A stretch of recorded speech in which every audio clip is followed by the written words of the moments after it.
Good morning students.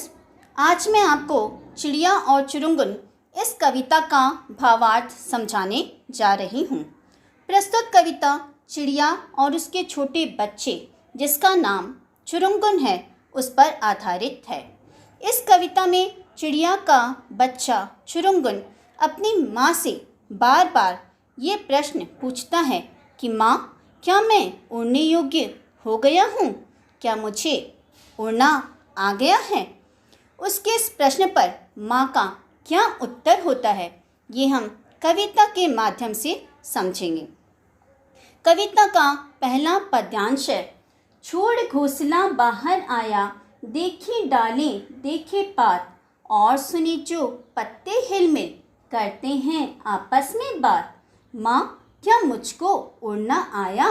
नहीं चुरुंगन तू भरमाया। इस पद्यांश में चुरुंगन यानी चिड़िया का छोटा बच्चा जब अपने घोंसले से बाहर आता है तब वो पेड़ की डालियाँ और पत्तों को देखता है। हवा के चलने से जो पत्तों के हिलने की आवाज़ आती है उसे वो सुनता है। ये सब देखकर और सुनकर वो भ्रमवश अपनी माँ से पूछता है कि माँ, क्या मुझे अब उड़ना आ गया है? उसके इस प्रश्न पर उसकी माँ उसे समझाते हुए कहती है, नहीं चुरुंगन, तुम अभी भ्रम में हो, अभी तुम्हें उड़ना नहीं आया है। कविता का दूसरा पद्यांश है। डाली से डाली पर पहुँचा, देखे कलियाँ देखे फूल, ऊपर उठकर फुनगी जाने, नीचे झुककर जाना मूल। माँ, क्या मुझको उड़ना आया? नहीं चुरुंगन तू भरमाया। कुछ ही दिनों बाद जब चुरुंगन उड़कर पेड़ की एक डाली से दूसरी डाली पर जाने लगता है तब वहाँ वो फूलों की कलियों और खिले हुए फूलों को देखता है। वो अपनी गर्दन उठाकर फुनगी को भी देखता है। फुनगी अर्थात किसी भी पेड़ की शाखा का सबसे ऊपरी सिरा। फिर वो अपनी गर्दन झुकाकर मूल अर्थात पेड़ की जड़ को भी देखने का प्रयास करता है। ये सब देखने के बाद वो भ्रमवश अपनी माँ से फिर से यह प्रश्न पूछता है कि माँ, क्या मुझको उड़ना आ गया? उसकी माँ उसे फिर से समझाते हुए कहती है कि नहीं चुरुंगन, तुम अभी भ्रम में हो, अभी तुम्हें उड़ना नहीं आया है। कविता का तीसरा पद्यांश है।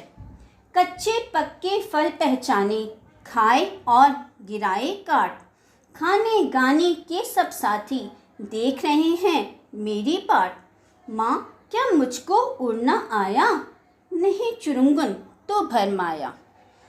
कुछ दिनों बाद चुरुंगन अपनी माँ से कहता है कि अब मैं कच्चे और पके फलों को पहचानना सीख गया हूँ। अब मैं कच्चे फलों को काट कर गिरा देता हूँ और पके हुए फलों को खा लेता हूँ। मेरे साथ खाने गाने और खेलने वाले मेरे साथी मेरी राह देख रहे हैं, अर्थात मेरी प्रतीक्षा कर रहे हैं। इतना कहने के बाद चुरुंगन फिर अपनी माँ से पूछता है कि माँ, क्या मुझको उड़ना आ गया है? और उसकी माँ उसे फिर से समझाते हुए कहती है कि नहीं चुरुंगन, तुम अभी भ्रम में हो, अभी तुम्हें उड़ना नहीं आया है। कविता का चौथा पद्यांश है।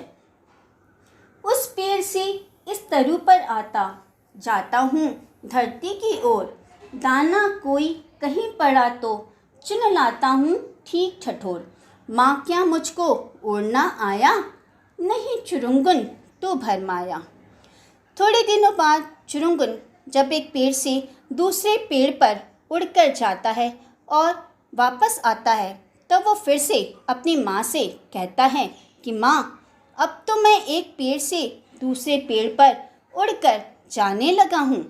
अब मैं धरती की ओर भी उड़कर चला जाता हूँ और वहाँ पर पड़े हुए दानों को ठीक ठठोर कर अर्थात ठीक ढंग से परख कर चुगना भी सीख गया हूँ। माँ, क्या अब मुझे उड़ना आ गया है? उसके प्रश्न पर उसकी माँ उसे फिर से समझाते हुए कहती है कि नहीं चुरुंगन, तुम अभी भ्रम में हो, अभी तुम्हें उड़ना नहीं आया है। कविता का 5वां पद्यांश। मैं नीले अज्ञात गगन की सुनता हूँ अनिवार्य पुकार, कोई अंदर से कहता है उड़ जा परमार। माँ, क्या मुझको उड़ना आया? आज सफल हैं तेरे डैने, आज सफल है तेरी काया। कुछ दिनों बाद चुरुंगन अपनी माँ से कहता है कि मैं इस विस्तृत विशाल नीले आकाश की अनिवार्य पुकार सुन रहा हूँ। अनिवार्य का अर्थ होता है लगातार। चुरुंगन कहता है कि ऐसा लगता है कि कोई मेरे अंदर से मुझे आवाज़ दे रहा है और कह रहा है कि अपने पंखों को फैलाकर उड़ जाओ। चुरुंगन के मन की आवाज़ ही उसे उड़ने के लिए प्रेरित करती है। वो फिर से अपनी माँ से पूछता है कि माँ, क्या अब मुझको उड़ना आ गया है? इस बार उसकी माँ का उत्तर बदला हुआ होता है। वो कहती है कि अब तुम्हारे पंखों में इतनी ताकत आ गई है कि तुम आसानी से उड़ सकते हो और तुम्हारा शरीर भी उड़ने के लिए परिपक्व हो गया है। बच्चों, इस कविता से हमें यह सीख मिलती है कि हमें जीवन के प्रत्येक क्षण से सीखना चाहिए और भ्रम को दूर करके जीवन में आगे बढ़ने का प्रयत्न करना चाहिए।